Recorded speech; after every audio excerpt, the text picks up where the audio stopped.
마태복음 9장 마태복음 9장 1절에서 8절 그리고 35절에서 38절 이렇게 읽도록 하겠습니다. 같이 읽습니다. 예수께서 배에 오르사 건너가 본 동네에 이르시니 침상에 누운 중풍병자를 사람들이 데리고 오거늘 예수께서 그들의 믿음을 보시고 중풍병자에게 이르시되 작은 자야 안심하라 네 죄 사함을 받았느니라. 어떤 서기관들이 속으로 이르되 이 사람이 신성을 모독하도다. 예수께서 그 생각을 아시고 이르시되 너희가 어찌하여 마음에 악한 생각을 하느냐. 네 죄 사함을 받았느니라 하는 말과 일어나 걸어가라 하는 말 중에 어느 것이 쉽겠느냐. 그러나 인자가 세상에서 죄를 사하는 권능이 있는 줄을 너희로 알게 하려 하노라 하시고 중풍병자에게 말씀하시되 일어나 내 침상을 가지고 집으로 가라 하시니 일어나 집으로 돌아가거늘 무리가 보고 두려워하며 이런 권능을 사람에게 주신 하나님께 영광을 돌리니라. 35절입니다. 예수께서 모든 도시와 마을에 두루 다니사 그들의 회당에서 가르치시며 천국 복음을 전파하시며 모든 병과 모든 약한 것을 고치시니라. 무리를 보시고 불쌍히 여기시니 이는 그들이 목자 없는 양과 같이 고생하며 기진함이라. 이에 제자들에게 이르시되 추수할 것은 많되 일꾼이 적으니 그러므로 추수하는 주인에게 청하여 추수할 일꾼들을 보내주소서 하라 하시니라. 아멘.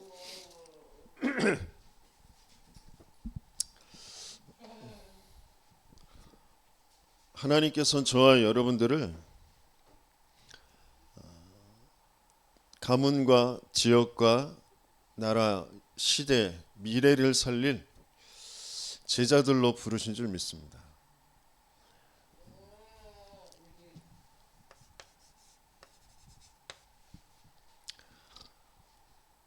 그 시대를 살려야 되기 때문에 어떤 면에서는 시대 속에 그 시대의 문제 속에 있게 하시는 거죠. 시대의 문제가 무슨 문제냐? 전후 세대는 그 전후 시대의 그 먹고 사는 문제가 진짜 가장 중요한 문제잖아요. 나라를 재건해야 되는. 그렇기 때문에 외국의 원조 들어온 거 어떻게든지 하나라도 더 내 걸로 챙기고 내 가족들 거 챙기고 그래야 되는 그런 시대.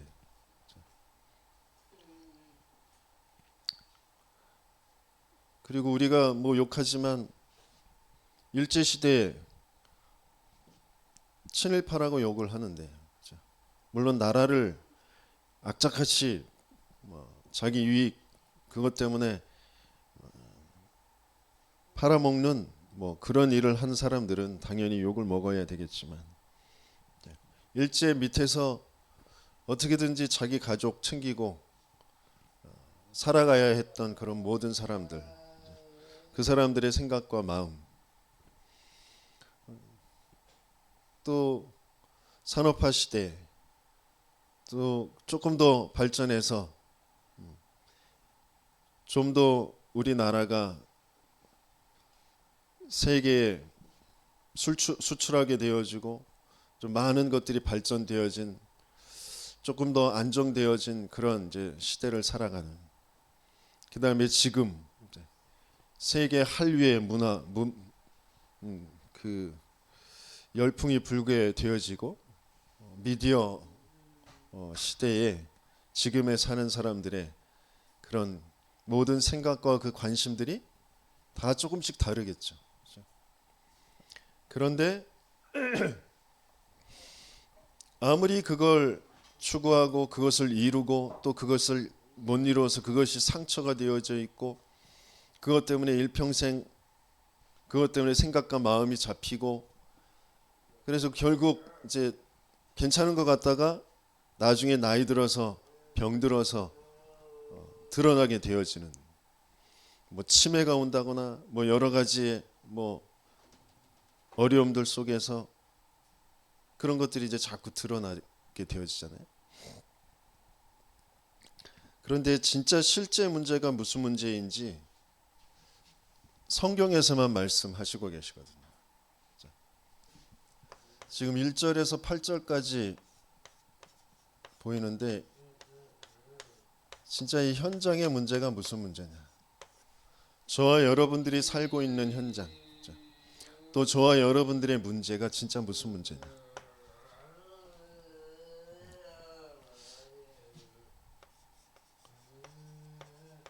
절대 불가능의 문제거든요.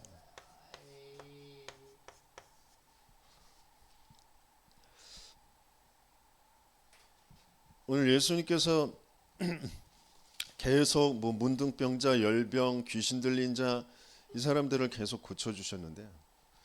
또 오늘도 침상에 누운 중풍병자를 고쳐주시면서 조금 다른 모습을 보여주시잖아요. 내 제사함을 받았느니라 이렇게 표현하시잖아요. 그러니까 사람들이 속으로, 소기관들이 속으로 생각하잖아요. 죄를 사할 수 있는 건 누구만 하실 수 있는 거예요? 하나님만 하실 수 있는 건데 저 사람이 죄를 지가 사해? 그리고 또 하나님이 택하신 그 제사장들이 해야 할 역할인데 지가 뭔데? 그런 생각을 이제 하고 있는 거죠. 근데 예수님께서 제사함을 받았다라고 하는 말과 일어나 걸어가라 하는 말과 어떤 게 더 어렵겠냐 이런 말이시죠. 그죠? 그러니까 어떤 게 더 쉽겠느냐 이렇게 물어보셨어요. 그러니까 중풍병 그때는 불치병이었잖아요. 근데 불치병 그 고치는 것보다 죄 사함 받는 것이 더 어렵다라는 말이잖아요. 그렇죠? 근데 저와 여러분들에게 지금 벌어지는 그 문제가 무슨 문제냐? 그러니까 불치병 이게 절대 불가능이 아니란 말이에요. 내게 벌어지는 어떤 내가 감당할 수 없는 내 수준으로 할 수 없는 어떤 육신적인 그런 문제 그게 절대 불가능이 아니란 말이에요.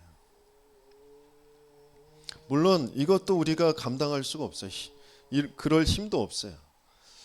경제적인 어려운 문제 내 수준의 내 능력에서 해결할 수가 없어요. 근데 이게 절대 불가능이 아니란 말이에요.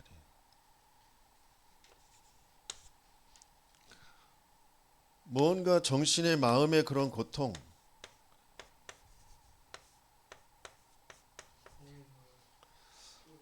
이게 절대 불가능이 아니란 말이죠.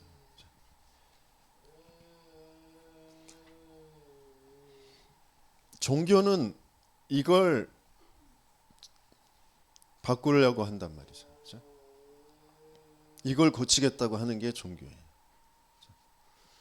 육신의 병, 불치병, 또 마음, 생각, 정신병 도저히 고쳐지지 않는 그것을 고칠 수 있다고 얘기하고 그걸 고치는 쪽으로 사람들을 끌고 가는 거란 말이죠. 근데 그게 절대 불가능이 아니라 저와 여러분들에게 와 있는 건 영원한 하나님과 함께하는 영원하신 하나님, 그 하나님이 주신 그 영원한 생명, 하나님을 알고 하나님과 함께하는 그 영원한 축복을 잃어버린 거란 말이에요. 영원한 사망이 되어진 상태. 곧 하나님을 떠난 하나님을 알 수도 없고 만날 수도 없는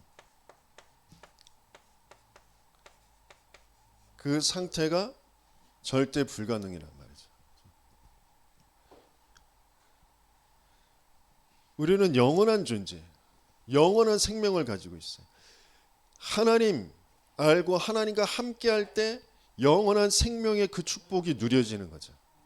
근데 그걸 잃어버린 거예요. 지금 당장 눈에 보이는 영적인 고통, 육신적인 고통, 마음, 생각의 정신의 고통 그게 문제가 아니고 거기에 잡혀서 살 수밖에 없도록 하나님이 안 믿어지는 하나님 떠나 있는 그 영적인 사망 상태, 그게 진짜 문제란 말이에요. 그게 절대 불가능이란 말이에요. 영적 사망 상태에서 사단의 거짓말에 속은 상태에서 뭔가 내 마음과 생각에 이것 때문에 저것 때문에 이래서 저래서 내가 힘들고 어렵고 나는 여기서 벗어날 수 없고 그 생각으로 계속 끌고 가는 거죠. 그게 육신적으로 또 드러나게 되어지죠. 어떤 사고와 사건과 내 질병으로 그게 드러나게 되어지죠. 진짜 문제는 하나님이 안 믿어지는 문제예요. 하나님이 안 믿어지기 때문에 내 생각과 마음이 뭔가에 잡히는 문제란 말이에요. 그 문제가 있으니까 내가 이러니까 내 생각이 이렇게 드니까 내 감정이 이러니까 내 느낌이 이러니까 라고 하는 것에 내가 주인 되어져 있고 사단의 거짓말에 장악되어져 있는,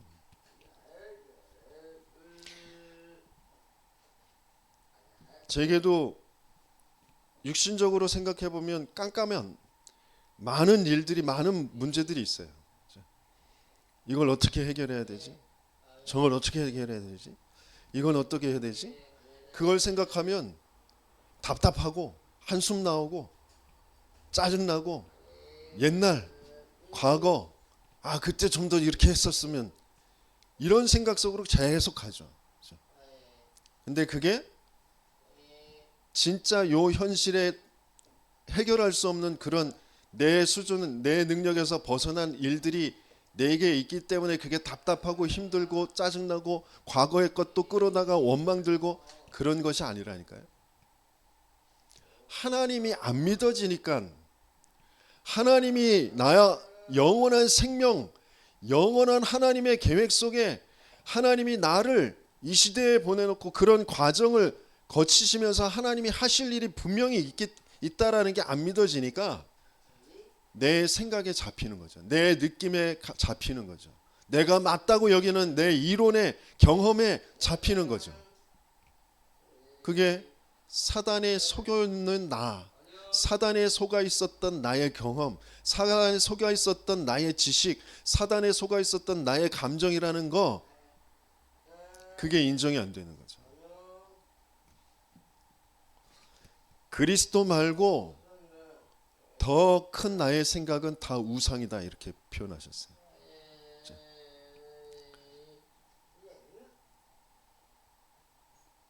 내가 바라는 것이, 내 관심이 나도 모르게 여기에 있다니까요. 나의 것, 나의 성공, 내가 맞다고 여기는 것, 내 입장, 내 느낌, 내 감정, 내 주장, 거기에 딱 있단 말이죠. 그럴 수밖에 없게 되어진 영적 사망으로 내 생각과 마음에 사단의 망대가 세워져 있다라는 거, 그걸 인정하고 나는 그리스도 속으로 들어가야 되는 거죠. 내가 할 수 있는 게 아니에요.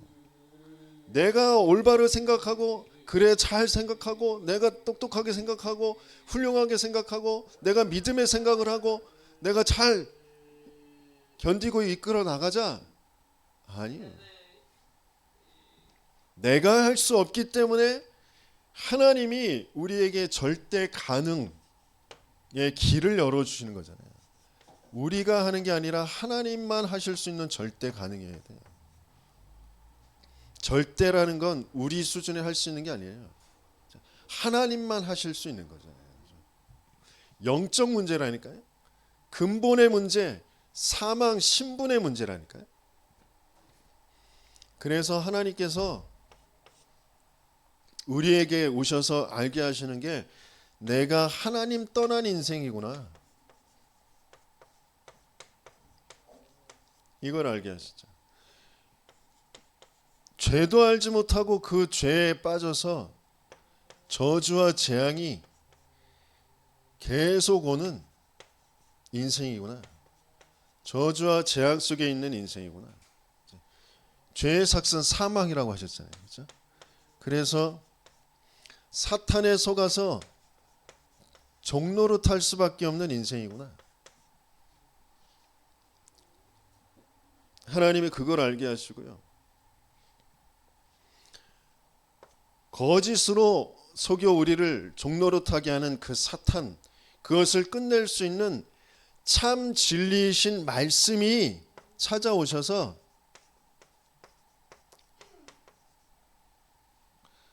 뭐라고요? 여자의 후손이 그 사단의 머리를 박살낼 거야.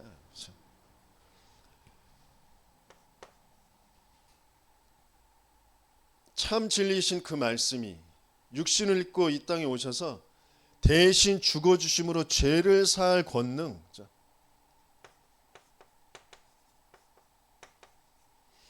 그 죄를 사할 권능을 가지신 그 예수님이 인생에 찾아오셔야만 되는 거잖아요.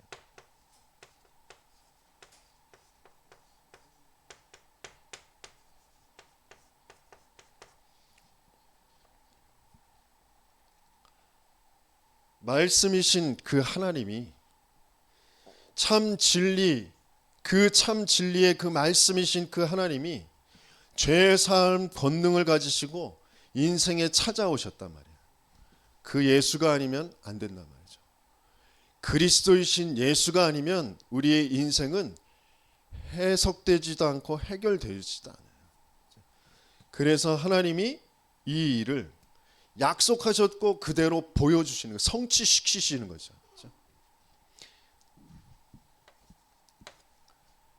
그 약속하신 그 하나님이 지금 동일하게 성령으로 예배라는 어마어마한 하나님의 비밀 속에 우리를 불러 모으셔서 그 일을 이루어 가시는 줄 믿습니다.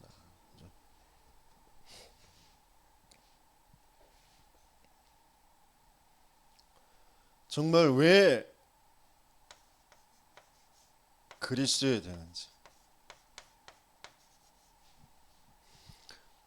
저와 여러분들의 인생은 그리스도가 아니면 안 되는 그런 인생이라니까요. 돈 때문에 우리가 고통받는 게 아니에요. 육신의 질병 때문에 고통받는 게 아니라니까요. 그 고통과 육신의 그 모든 고통 속에 실제적인 그 느껴지는 피부로 와닿는 그 고통 속에 우리의 마음과 생각이 무너지잖아요. 근데 왜 무너지냔 말이에요. 고통 때문에 무너지는 게 아니라니까요. 아담과 하와가 하나님과 함께 할 땐 전혀 문제가 아니었어요. 고통이 아니었다니. 그것 때문에 마음과 생각이 안 무너졌다니까요. 벗어서 부끄럽다라는 그 감정, 두려움, 그 생각, 마음이 무너지는 건 영적 문제 속에서 오는 거라니까요.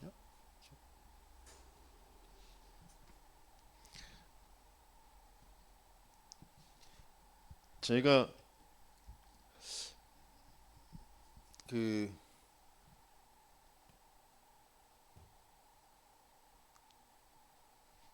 한화 신우회에서 한 분이 포럼을 하시는데 그분의 포럼을 듣고 저도 가만히 저에 대해서 이제 보게 되어졌어요. 그러니까 그분이 가지고 있는 본초적인 근원적인 고통이 외로움이라고 해요. 외로움.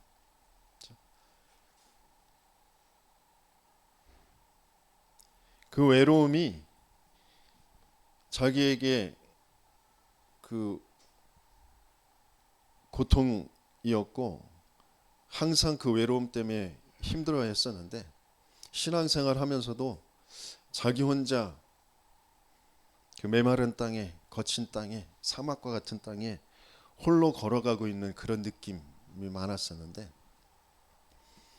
이제 어떤 집회를 통하여서 하나님 앞에 이제 은혜를 받으면서 하나님이 환상처럼 보여주신 게 혼자 걸어가는 게 아니라 누군가 옆에 같이 걸어가고 있구나.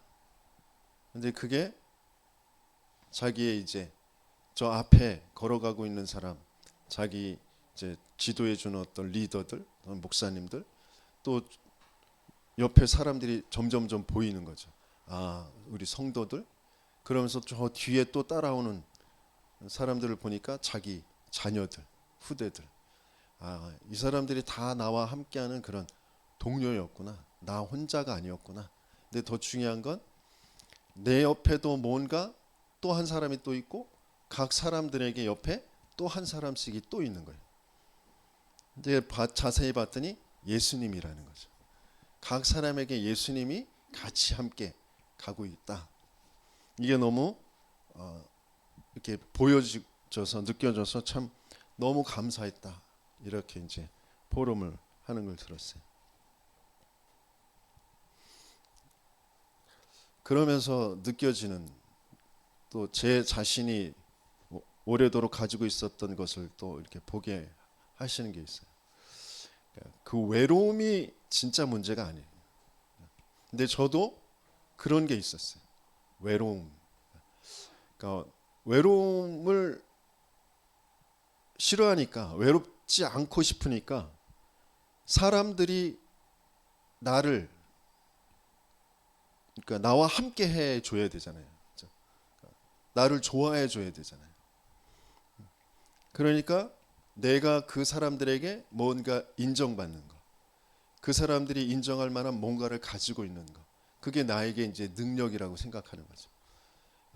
어떤 사람들은 돈 쓰는 사람을 좋아해. 그러면 돈 쓰는, 그게 나의 능력이 되는 거잖아요. 어떤 사람들은 웃긴 사람을 좋아해. 그러면 내가 웃기는 게 내 능력이잖아요. 어떤 사람들은 똑똑한 걸 좋아해. 그럼 똑똑한 게 내가 능력이 되어져. 그래서 그 사람들이 나를 좋아해주고 나와 함께 해야 되잖아요. 그런데 내게 하나도 그게 잠깐은 조금 있는 것 같은데 금방 바닥이 나죠. 계속 있는 게 아니잖아요. 그러니까 그 사람들 앞에서 내가 숨거나 도망가거나 아니면 이제 그 사람들과 같이 할 수가 없어요. 왜? 그 사람들의 문제가 아니라 내가 돈이 없고 내가 웃기지 않고 내가 똑똑하지 않고 내 스스로 내가 볼 때 그렇지 않으니까 저 사람들을 그런 것들을 좋아하는데 나는 그게 없으니까 저 사람들 날 싫어할 거야. 나하고 같이 하는 이런 생각에 잡히는 거죠. 그러니까 더 외롭지 않으려고 외로움을 택하는 거죠. 혼자 있는 거죠. 그 사람들이 나를 싫어하는, 나를 그 따시키는 그런 것을 경험하고 싶지 않아서 내가 스스로 도망가는 거죠. 나 혼자 있는 걸 선택하는 거죠. 뭐 이런. 근데 진짜 문제는 무슨 문제예요? 진짜 문제는 외로움, 그게 문제가 아니란 말이에요. 진짜 문제는 내가 돈이 없고 똑똑하지 않고 뭐 그 사람들이 인정해 줄 만한 그런 뭔가가 없는 게 진짜 문제가 아니잖아요. 근데 내 생각과 내 마음, 내 삶의 선택은 계속 그쪽으로 가는 거죠. 진짜 문제는 무슨 문제예요? 하나님 떠난 문제라니까. 영원한 생명, 영원한 계획, 영원한 능력, 그 하나님을 알 수도 없고 그 하나님을 만날 수도 없고 그 하나님과 함께가 안 되어진 그 상태에서 사단이 속여놓은 대로, 내가 맞다고 여기는 대로, 내가 좋다고 여기는 대로, 내가 생각하고 내 감정에 잡히고 그래서 내가 또 선택하고 그러면서 또 혼자 또 거기에서 또 외롭고 억울하고 낙심들고 그런 걸 계속 그 안에서 경험하고 있는 거죠.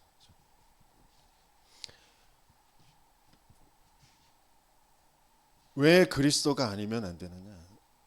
내 스스로 사망을 생명으로 바꿀 수가 없다니까. 내 스스로 사단을 이길 수가 없어요. 내 스스로 하나님을 찾아갈 수가 없어. 그래서 하나님께서 약속하셨단 말이에요. 하나님이 찾아오시겠다고. 어떻게? 진리로 사단 거짓을 깨트리시고 사망 그 죄를 깨트리시고 생명을 주시고 하나님을 알 수 있도록 하나님 만나는 길을 열어주시겠다고 약속하셨단 말이에요. 그게 그리스도란 말이에요. 저와 여러분들은 왜 예수를 믿고 따라야 되느냐?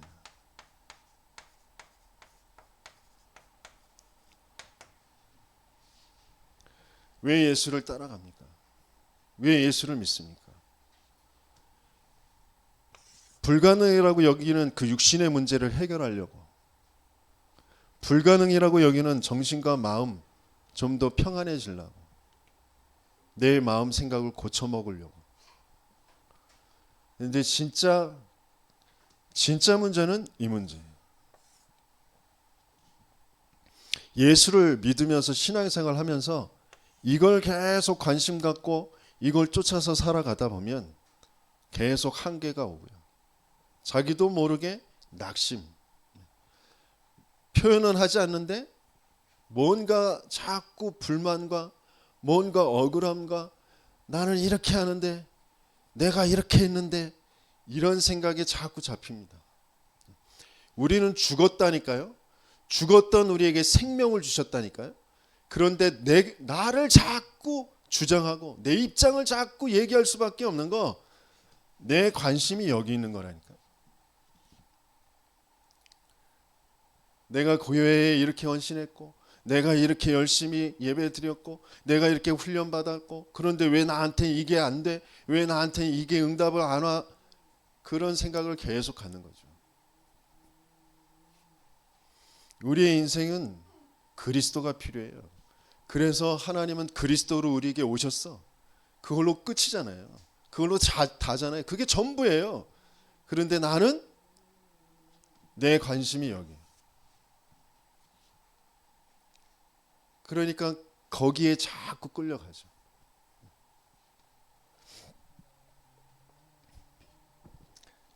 그래서 전도자가 그리스도 말고 그리스도께서 오셔서 하신 말씀, 그리스도께서 보여주신 일들,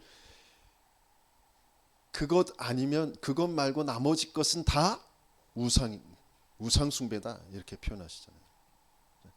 그 우상 숭배는 뭐예요? 사탄을 기쁘게 하는 것이다. 사탄을 기쁘게 하는 것은 뭐예요? 사탄을 숭배하는 것이다. 아주 무서운 말씀이죠. 근데 우리는 그럴 수밖에 없는, 도무지 하나님을 안 믿는 사단이 속여놓은 그 나로, 내 가문과 시대의 배경 속에 이게 맞아, 이랬어야 돼, 그런데 이게 안 됐어, 그래서 내가 상처받았어, 그래서 내 마음과 생각과 성격이 이럴 수밖에 없어, 계속 거기에 계속 끌려가잖아요. 아니요, 사망 속에 있었기 때문에 그렇게 생각과 마음과 상처와 그걸로 끌려갈 수밖에 없는 상태가 되어지는 거죠. 그래서 계속 생명 주시는 그 그리스도 아니면 안 되는 내 인생, 그 그리스도로 오신 예수, 그 말씀, 그것을 계속 듣고 그것을 붙잡는 예배가 아니면 안 바뀌어진다니까요. 나를 살릴 수가 없어요. 지금 현장에 모든 사람들이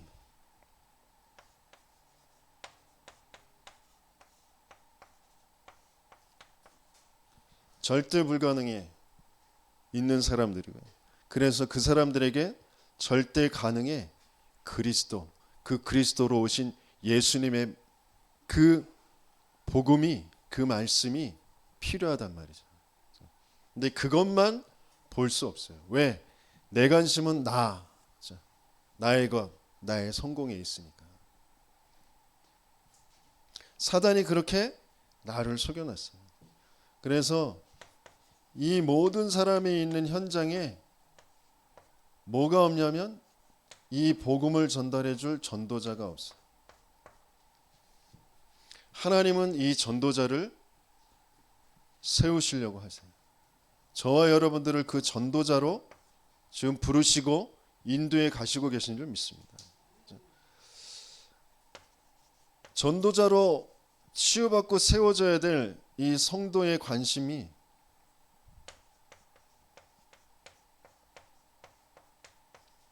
다른 곳에 있어요. 현장에 이 영적 문제에 있지 않고 성도들의 관심이 다른 곳에 있단 말이죠. 다른 곳이 어디예요? 내가 문제라고 여기는 육신의 문제, 정신의 마음의 자기 감정의 문제, 내 입장, 내 상처 거기에 딱 있단 말이죠. 물론 그 문제가 영적 문제 속에서 오는 것이니까 그걸 치유받아야 돼요. 그래서 하나님은 그것을 치유하시고 예수님께서 지금 어디로 이끌어 가시냐? 예수님이 왜 공생애 3년 그러면서 십자가에 죽으시고 부활하셔서 감람산에서 40일 집중하시고 그 다음에 그 성도들이 10일 동안 그 언약 붙잡고 집중하게 하시는지, 그 속에서 마가다락방의 그 성령의 역사로 말씀하셨던 그것들이 그대로 성취되어지는 그 역사를 보여주시는지, 저와 여러분들의 예배가 어떤 예배인지, 내가 원하는 거, 내가 한계라고 여기는 거, 내 문제 고통이라고 여기는 거, 그걸 바꾸는 그런 예배가 아니라 하나님과 맞아져야 되는 우리, 하나님의 것이 내 것으로 누려져야 될 우리이기 때문에 하나님은 그 예배를 통하여서 그것을 이루어 주시는 거죠.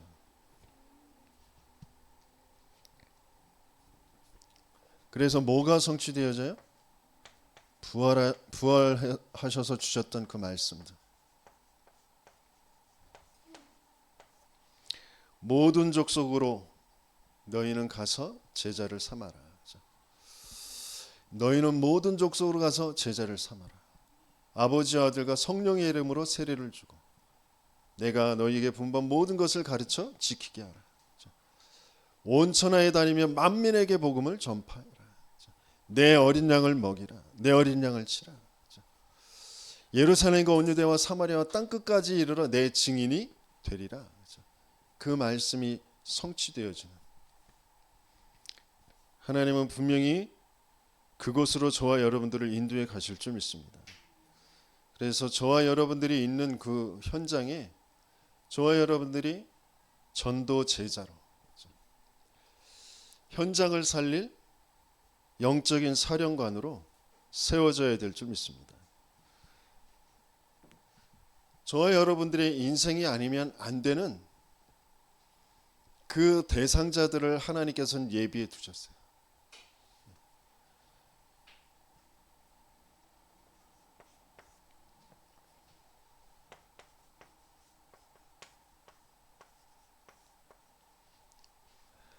저와 여러분들이 먼저 하나님과 맞아지면 내 주위에 있는 모든 사람들이 하나님이 예비하신 대상자들이 보여지고 만나지게 되어지는 그런 응답으로 분명히 하나님께서 인도해 가실 줄 믿습니다. 그래서 나의 인생, 나의 업, 그것들이 시스템으로 세워지는 거예요. 그걸 다락방이라고 합니다.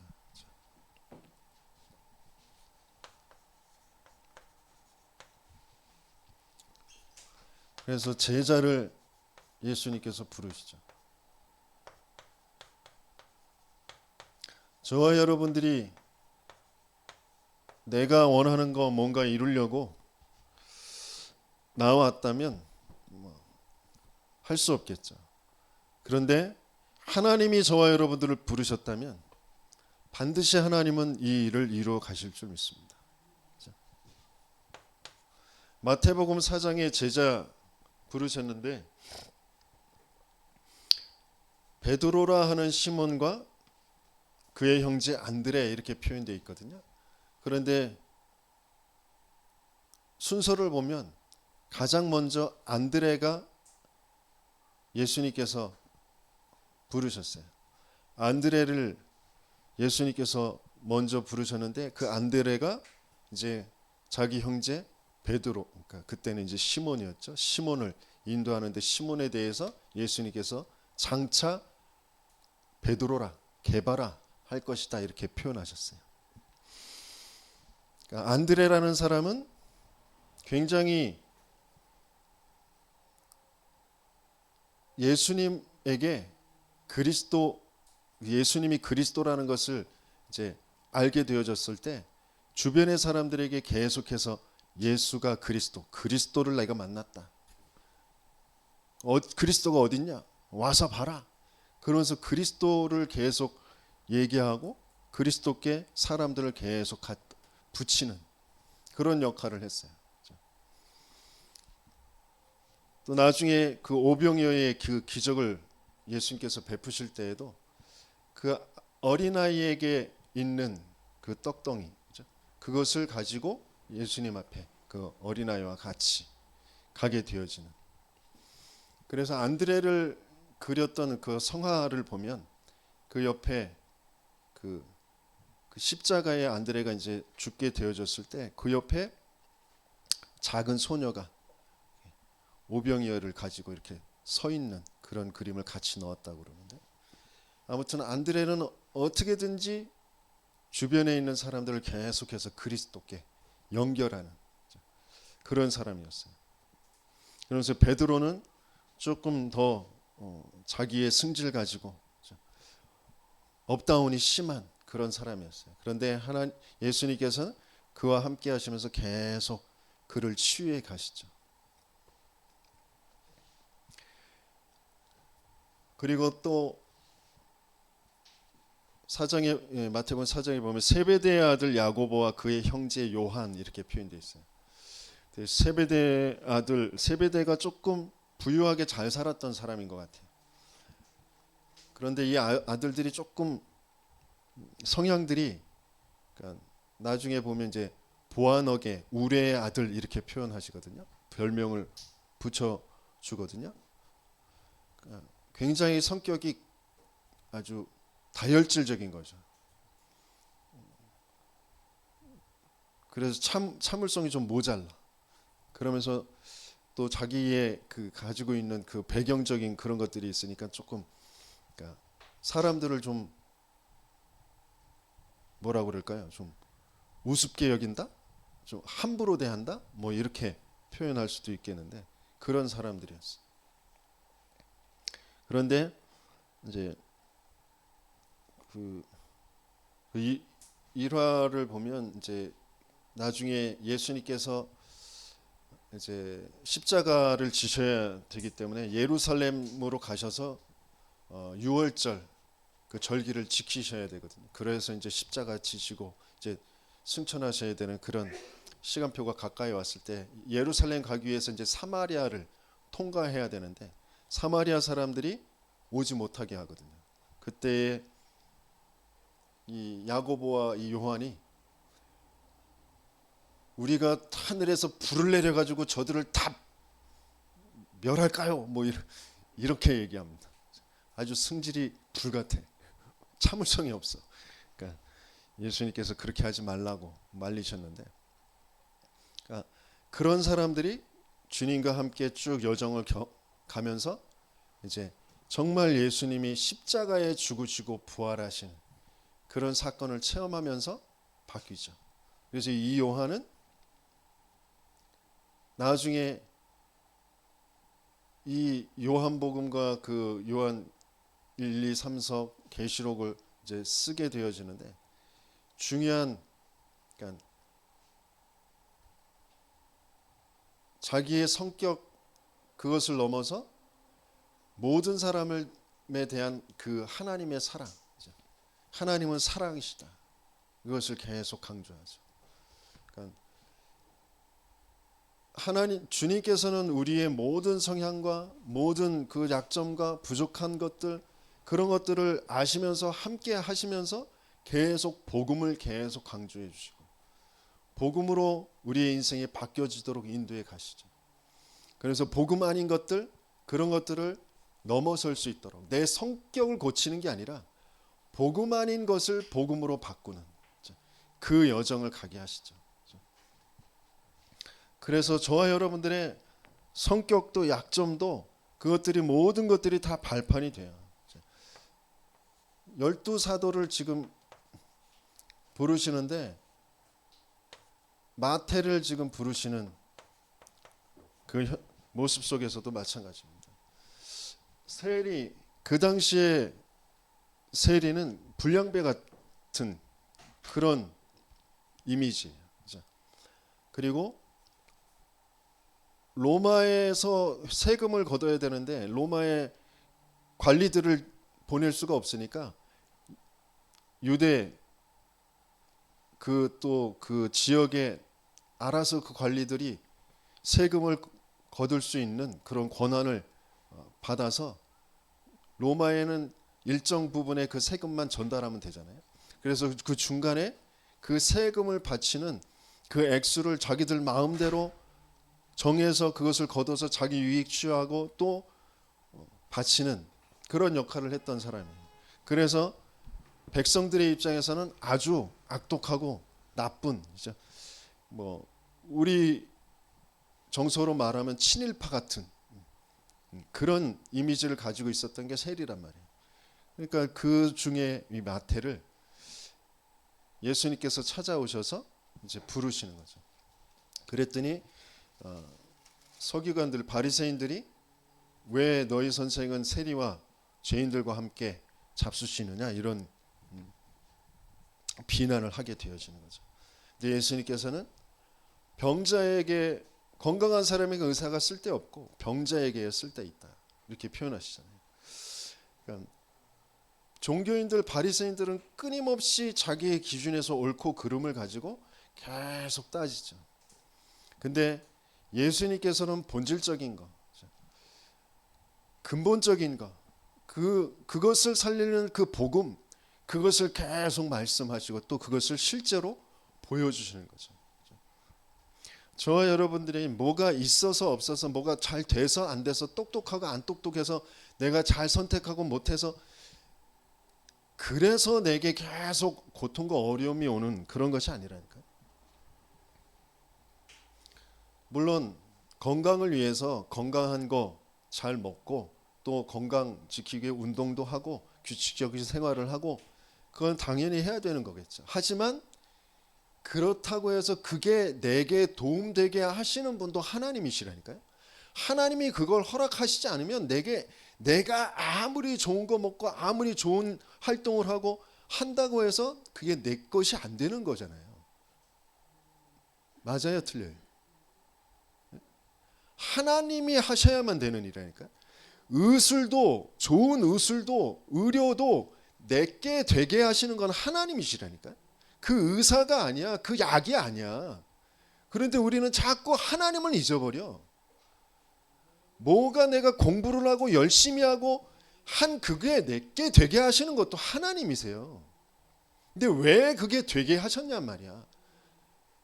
그 하나님의 계획은 놓쳐버리고 내가 이렇게 해서, 내가 이렇게 열심히 해서, 내가 이렇게 뭘 했고, 그런데 지금은 왜 이게 안 되고, 왜 내 생각대로 이게 계속 내 입장, 내 생각 거기에 계속 잡히죠. 왜? 뭘 모르니까? 주인이신 모든 것의 근본이신 하나님만 딱 모르니까, 하나님의 계획만 딱 놓쳐버리니까. 예수님께서 오셔서 그걸 계속 말씀하시고 계시고 그걸 회복해 주시는 거예요. 근본을, 본질적인 것을 계속 회복해 주시는 거죠. 12사도의 그 각가지의 그 모습과 같이 저와 여러분들에게도 각가지의 모습이 있습니다. 뭔가 부족하고 연약하고 뭔가는 과하게 넘치고 막 그런 것들이 있단 말이에요. 그것들을 본질적인 것을 살리셔서 다 발판이 되게 하시는 거죠. 본질적인 거, 근본적인 거, 근원적인 거, 하나님과 함께 내게 왜 그리스도가 필요한지, 내가 자랑할 거, 내가 낙심할 게 없어. 나는 완전 사망, 절대 불가능. 그것만 바르게 알면 나는 그리스도 붙잡고 예배 드리는 게 최고의 가치라니까요. 그거 말고는 나를 살릴 수 있는 게 없어. 나에게 맞게 할 게 없다니까요.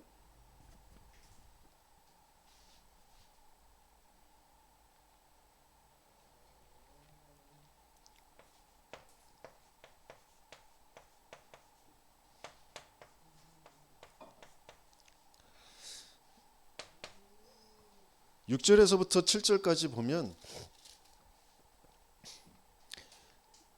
인자가 세상에서 죄를 사하는 권능이 있는 줄을 너희로 알게 하려 하노라 그랬어요. 그랬더니 무리들이 8절에 보니까 무리가 보고 두려워하여 이 권능을 사람에게 주신 하나님께 영광을 돌리니 그랬어요. 지금 일단 사람인 예수가 그 일을 행했어. 그 일이 또 벌어졌어. 그러니까 일단 뭐가 뭔지를 모르는데 그러면서 자기도 모르는 뭔가 경외심, 뭔가 이렇게 두려움 이런 것들이 들면서 그런데 그걸 하나님께서 주셨다라고 하나님께 영광을 돌리는데 여기에서 진짜 발견해야 될 건 약속하신 그대로 그 그리스도가 오셨구나. 그 그리스도로 오신 분이 예수님이구나라는 것이 발견되어져야 되는데 그게 아니란 말이에요. 또 어떤 면에서 이게 읽혀지냐면 그러니까 죄사할 권능을 하나님이 사람에게도 주셨구나. 이런 거잖아요. 그러니까 우리도 맞구나. 이런 걸로 해석을 할 수 있는 거죠.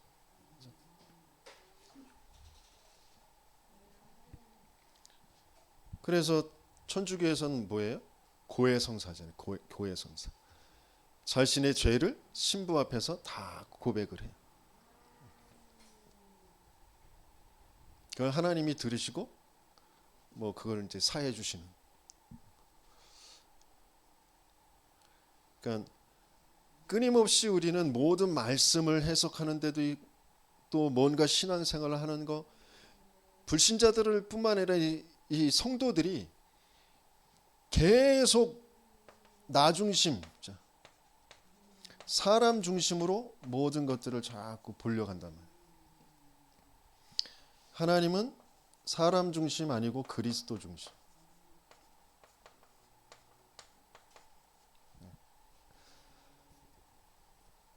영원한 멸망, 사망 속에 올바른 지정의 가질 수 없다니까요. 내가 아무리 똑똑하게 지금까지 많은 지식을 가지고 또 정서적으로 감정적으로 많은 내 생각과 마음을 컨트롤하고 다스리고 그러면서 내가 정화되어진 내 감정, 내 마음, 내 의지 아무리 그것이 사람들이 보기에 정말 대단하다, 훌륭하다. 그렇죠? 우리 손흥민 아버지 보면 대단하다, 훌륭하다 그러잖아요. 그렇죠? 자식 잘 키웠다 그러잖아요.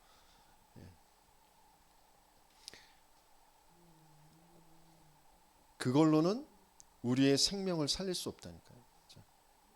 사망을 빠져나올 수가 없어요. 사단을 이길 수가 없어요. 그래서 우리에게 하나님은 그리스도 그 중심을 우리에게 주시려고 하시는 거죠. 사람들은 끊임없이 11절부터 13절까지 보면 바리새인들이 왜 세리와 먹느냐 그러잖아요. 그러니까 그 뒤에도 또 보면 14절부터 보면 그 금식에 대한 것도 이제 나오는데 사람들은 뭔가 율법적인 거 그러면서 행위에 중심을 두고 있어요. 근데 하나님은 본질적인 거 구원을 중심에 두고 계신 거죠.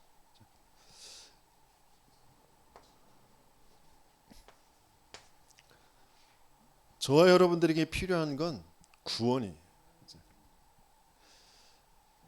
하나님 떠난 상태에서 죄, 사망 속에 있는 상태에서 사단의 거짓에 장악된 상태에서 빠져나와야 된단 말이에요.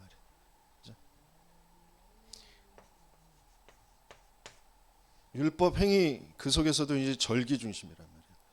절기 때 지금 금식 하잖아요. 근데 왜 요한의 제자들이 예수께 와서 바리새인들은 금식을 하는데 당신의 제자들은 왜 금식하지 않습니까? 이렇게 표현해요. 근데 예수님께서는 갑자기 혼인 얘기를 하세요. 혼인집 손님들이 신랑과 함께 있을 동안엔 슬퍼할 수 있느냐? 그러나 신랑을 빼앗길 날이 이르리니 그날에는 금식할 것이니라. 이렇게 표현하십니다. 이건 뭐냐면 하나님의 정확한 언약 성취의 그 시간표, 그죠? 하나님의 그 정확한 언약 성취의 그 시간표 속에 있는 그 언약의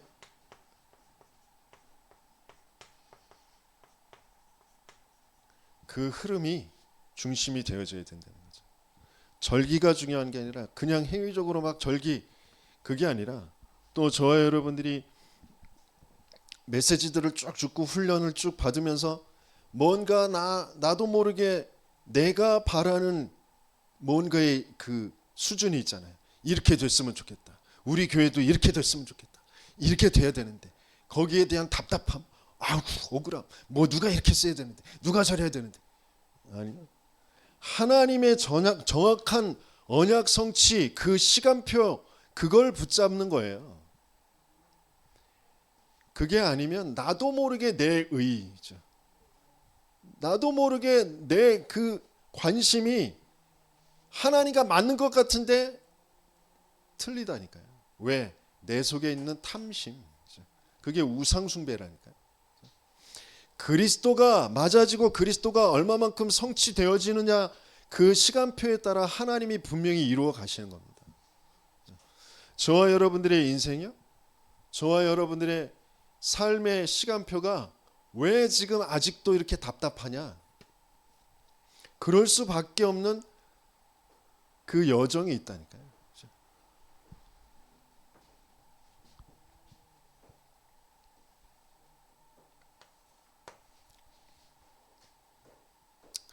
그래서 하나님은 저와 여러분들을 현장 살리는 전도 제자로,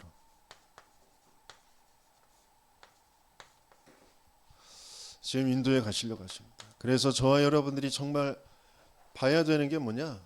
지금 영적 위기 시대예요.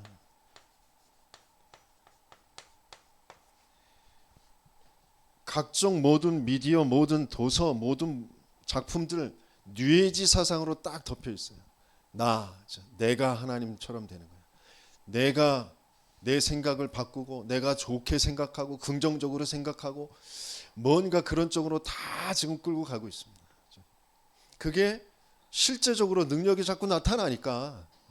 그런데 그게 더 큰 멸망으로 끌고 간다라는 걸 알지를 못해요. 기운동, 명상운동, 요가, 그러면서 지금 무속인들이, 점술가들이 판을 칩니다. 유튜브를 통하여서 그 종편 방송들을 통하여서 무속인들이 상담사가 돼 있어요. 실제적으로 현장을 장악하고 있어요. 근데 진짜 문제는 무슨 문제예요? 이 뉴에이지 종교 모든 것들이 현장 속에 있는데 실제 현장에서 복음을 전달해야 될 성도들은 자기도 모르게 그 성도들의 관심이 다른 것에 지금 딱 빠졌어요. 사단이 악착같이 육신의 마음과 생각에 자기 입장에 딱 빠져서 살도록 계속 끌고 가는 거죠. 그걸 다른 걸로 바꿀 수 없다니까. 왜 계속 공예배 1부, 2부 예배, 또 수요 예배, 금요 예배, 그러면서 중간에 또 전도학교 계속 예배와 훈련이 있느냐? 그거 아니건 우리는 나도 모르게 내게 파고들고 있는 그 사단의 일과 그 생각과 마음을 내 스스로 빠져나올 수도 없고 이길 수도 없다니까. 현장을 장악하고 있는 공중권세 잡은 자가 나를 내 생각과 마음인 것 같은 내 상황인 것 같은 것 가지고 계속 나를 관심을 다른 데로 끌고 가고 있죠. 그걸 알 수도 없고 알아도 빠져나오질 못해. 왜? 내게 힘이 없으니까. 내 힘으로 되는 게 아니니까. 그래서 예배와 훈련 속에서 실제 하나님이 하시는 역사가 보여져야만 거기서 계속해서 빠져나오는 여정을 가는 거예요.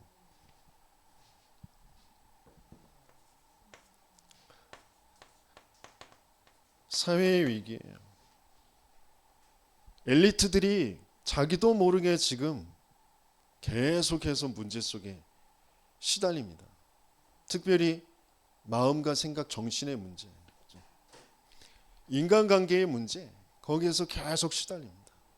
그러면서 자기도 모르게 마약, 그렇죠? 도박, 뭔가에 집착되어진 중독, 그 속으로 계속 끌려가는 거죠. 그러면서 불건전한 그런 치유운동, 예배, 불건전한 종교를 이용한 범죄 집단, 이런 것들이 계속 나오는 거죠. 박태관 목사님이 자기 친구가 좀 껄렁껄렁한 그런 옛날에 놀던 그 친구가 그러더래요. 그러니까 자기 아는 선배가 지금 절을 2개인가 이렇게 하고 있대.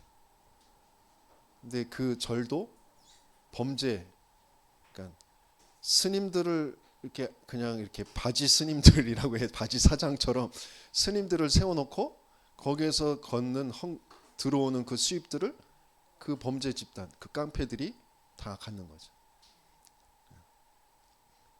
종교를 범죄로. 교회도 마찬가지.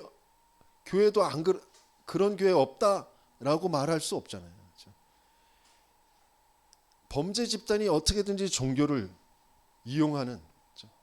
그러면서 뭔가 계속 이단들은 계속 발생을 하고 계속 증가를 하면서 시한부 종말론 이런 것들로 종교 집단이 나오고 있단 말이에요. 근데 진짜 문제는 이것을 살릴 전도 제자가 없는 거죠. 그래서 예수님께서 추수할 것은 많되 일꾼이 적으니 그랬어요. 무리를 보시고 불쌍히 여기시고. 저와 여러분들에게 정말 관심이, 예수님께서는 분명히 무리를 보시고 불쌍히 여기셨다. 목자 없는 양과 같이 유리하고 고생하고 기진해 있다.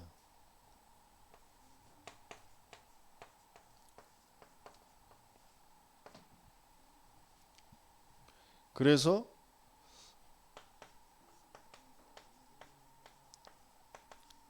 예수님께서는 불쌍히 여기셨다. 저와 여러분들의 현장에 대한 그 관심, 그게 없을 수밖에 없도록 나라는 것에 꽉 잡혀서 살 수밖에 없게 나를 끌고 가고 있는 게 뭔지.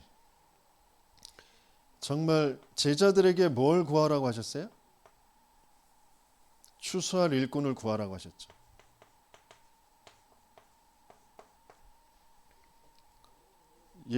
하나님께서는 분명히 추수할 일꾼을 예비해 두셨어요. 그래서 그들을 구하라. 또 거기에 이면에는 또 저와 여러분들의 뭐가 있어요? 정말 하나님, 제가 이 유리하고 방황하는 목자 없는 양과 같이 정말 길을 찾지 못하고 기진해 있는 이 현장에 있는 사람들을 살릴 추수할 일꾼이 되게 해주세요. 내가 나의 관심이 하나님의 관심과 맞아지게 해주세요. 내 관심을 끊임없이 내 육신적인 것에, 내 마음 생각, 내 입장에 끌고 가고 있는 이 사단의 망대가 무너지게 해주세요. 하나님 앞에 바르게 구해야죠. 그러면서 정말 그걸 실제로 바꿀 수 있는 예배 속으로 나오게 되어지는 저와 여러분들 되시겠으면 축원합니다. 그래서 다른 것으로는 안 돼요. 저와 여러분들을 왜 하나님이 이 다락방이라는 곳으로 부르셨는지, 실제 다락방에 하나님이 세우신 게 맞고 하나님이 이끌어 가시는 게 맞고 하나님의 역사가 분명히 거기에 있다면 저와 여러분들이 그 속에 있을 때 내가 실제로 확인되어지고 내가 바뀌어지게 되어져. 하나님이 나를 바꾸시는 하나님의 역사에 분명한 증인이 되게 하실 줄 믿습니다. 하나님은 실제 모든 준비를 다 하시고 저와 여러분들을 지금 부르시고 인도해 가시고 계십니다. 제가 왜 일본에 계속해서 가는지, 왜 전도학교에 또 중독 지부장 모임에 전체 훈련에 가는지, 여러분들이 실제 그게 체험되어지길 원합니다. 그게 아니면 안 되기 때문에. 그래서 정말 저와 여러분들을 오늘 그 예수님께서 보여주셨던 것, 또 말씀하셨던 것, 그것들이 한 주간 계속 말씀을 또 다시 한번 쭉 읽어 보시면서 또 하나님이 원하시는 것에 대해서 계속 구하시는 그 기도 속에서 성취되어지는 응답을 누리시기를 주님으로 축원합니다.